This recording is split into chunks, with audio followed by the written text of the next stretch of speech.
నమస్తే ఫ్రెండ్స్, నేను మీ రోహిణి. మనం ఇప్పుడు సింపుల్గా ఈజీ ప్రాసెస్లో తక్కువ టైంలో రాజ్మా కర్రీని ఎలా చేయాలో చూసేద్దామా.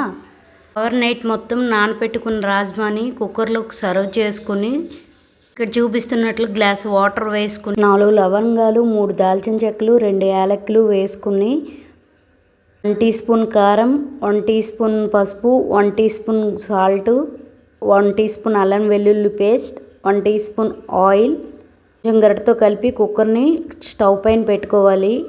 కుక్కర్ అనేది 6-7 విజిల్లు వచ్చే వరకు అలానే ఉంచాలి. ఇప్పుడు స్టవ్ వెలిగించుకొని కడాయి పెట్టుకుని కొంచెం ఆయిల్ వేసుకుని కొంచెం జీలకర్ర, 2 పచ్చిమిర్చి, సన్నగా తరిమిన ఉల్లిపాయలను వేసుకున్నాక అవి గరిటతో కలిపి బాగా కొంచెం గోల్డెన్ బ్రౌన్కి వచ్చేటప్పటికి జింజర్ గార్లిక్ పేస్ట్, 2 బిర్యానీ ఆకులను వేసుకోవాలి. ఇప్పుడు 3 టమాటాలను మిక్సీ పట్టి ఆ గ్రేవీ అనేది కడాయిలో వేసుకుని ఆయిల్ తేలేంత వరకు బాగా కలుపుతూ ఉండాలి. పసుపు, కొంచెం కారం, కొంచెం సాల్ట్, కొంచెం గరం మసాలా, కస్తూరి మేతి వేసుకోవాలి. ఇప్పుడు దాన్ని బాగా గరిటతో కలుపుకొని ఒక 2 సెకండ్లు మూత పెట్టుకొని మళ్ళీ మూతను ఉడకబెట్టుకుని ఉంచుకున్న రాజ్మాను కడాయిలో వేసి బాగా కలుపుకున్నాక అది అన్నీ సరిపోయే లేదా మనకు తగినంత సాల్ట్, తగినంత కారం సరిపోయే లేదా చెక్ చేసుకొని గ్రేవీగా కావాలంటే వాటర్ వేసుకోవాలి. గ్రేవీ వద్దు అనుకుంటే వాటర్ వేయక్కర్లేదు, దాంట్లో ఉన్న వాటర్ సరిపోతాయి. కొత్తిమీర వేసుకొని సర్వ్ చేసుకుంటే రాజ్మా కర్రీ సింపుల్గా రెడీ.